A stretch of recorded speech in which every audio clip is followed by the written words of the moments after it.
शोषण का हथियार जबरदस्त हो जाता है। पूंजीवाद का प्राण ही है मुनाफा। वो जहां भी फैक्ट्री लगाएगा, कुछ लगाएगा, उसका मुनाफा चाहिए। उसके लिए आदमी नहीं, उसके लिए मुनाफा चाहिए। एक 4 लाइन अगर आप वो न माने तो मैं 4 लाइन गीत के माध्यम से इस बात का सुझाव देना चाहता हूँ। बोला राजा चाहे खून खराबी, रानी झांसा पलटी, जमींदार बेगारी चाहे ऐसे दोनों बैठल मिजा उड़ाए।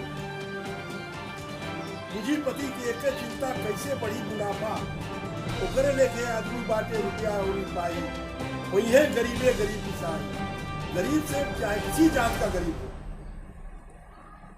पिछड़ा किसी जात का पीड़ित हो, आर्थिक ढंग से, राजनीतिक ढंग से या सामाजिक ढंग से किसी तरह से पिछड़ा हो, जिसको जहां शोषण वाली प्रवृत्ति है वहां उन सबको मिलाना पड़ेगा।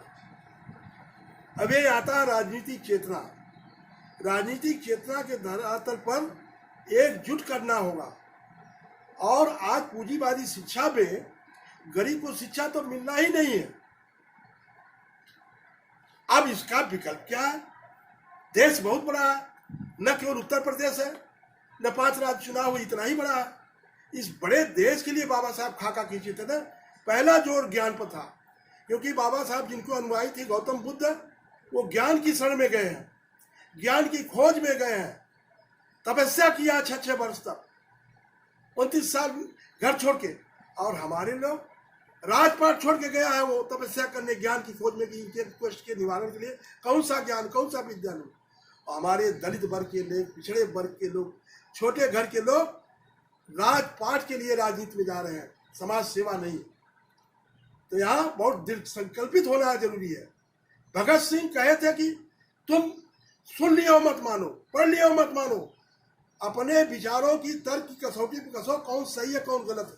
आज हो रहा क्या? तो आज जरूरत इस बात की कि हमारे लोग तर्कवादी बने और ज्ञान इसलिए न प्राप्त करें कि घमंड करें, ज्ञान से कोई डीएम हो जाए।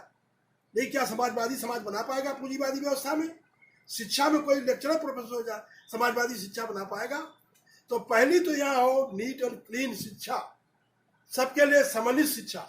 आज प्राइमरी स्कूल खत्म हो रहे हैं, जहां से हम लोग पढ़ के आए हैं। सारे वैकल्पिक व्यवस्था पूंजीवाद दे दिया है। तमाम लोग नए नए स्कूलों में लिखाना चाहते हैं। 2000 फीस, 5000 फीस, 500 रुपया फीस, जिसकी इनकम ही नहीं 500 महीना है। इसलिए मित्रों, मैं तो ये कहूँगा कि आज के धरातल पर हमारे प्रेस, पब्लिसिटी और प्रोपेगेंडा, इस मीन्स पर पत्र पत्रिकाएं निकालना चाहिए जो बाबा साहब काम करते थे। बहुजन संगठन था, उसको हटा दिया गया। पेरियार जैसा आदमी जागृति किया था, उसका फोटो हटा दिया गया।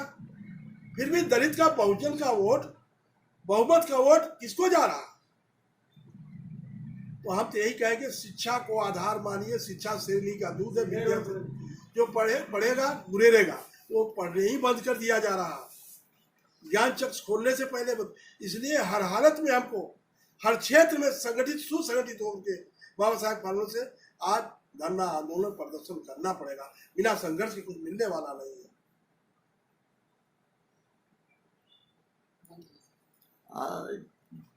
ये आप अभी हमारे बीच में माननीय SDI साहब और माननीय इंजीनियर साहब ने जो अपने विचार व्यक्त किए हैं, आज की परिस्थितियों में बहुत सही है, सत्य है, व्यवहारिक है। और अगर हमारी जनता, पिछड़ी, दलित, किसान, मजदूर को आज राजनैतिक और सामाजिक चेतना से लैस करना है, और इसके लिए हम सारे लोगों को, विशेष तौर से जो रेशनल बेन पढ़ा लिखा बुद्धिजीवी वर्ग है, सारे लोगों को एकत्रित होकर के, जुट करके इसके विषय में सोचना, मनन करना और अभी से शुरू कर दें। ब्लाइंड होकर के किसी के पीछे और उसको हुक्मरान बनाना, सत्ता में ले जाना, बिना आधार की इस तरह से बातें करना। और आज का हमारा युवक पढ़ा लिखा, नौकरी पेशे वाला, वह उसके पैर के तले कोई आधार नहीं है, जमीन नहीं है, लेकिन वह सीधे हुक्मरान बनाना चाह रहा है। सीधे दिल्ली की गद्दी पर और राज्यों की गद्दी पर बैठा देना चाहता है। कैसे बैठेगो भाई, तुम्हारे पास कुछ है ही नहीं है।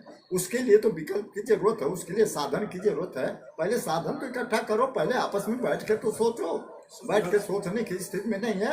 ऐसी स्थिति में मैं आप दोनों महान विभूतियों को धन्यवाद देता हूँ और कृतज्ञता प्रकट करता हूँ। इसी के साथ ही समाप्त। समाप्त किया जय जाता है। भीम, जय श्री राम। जय जय।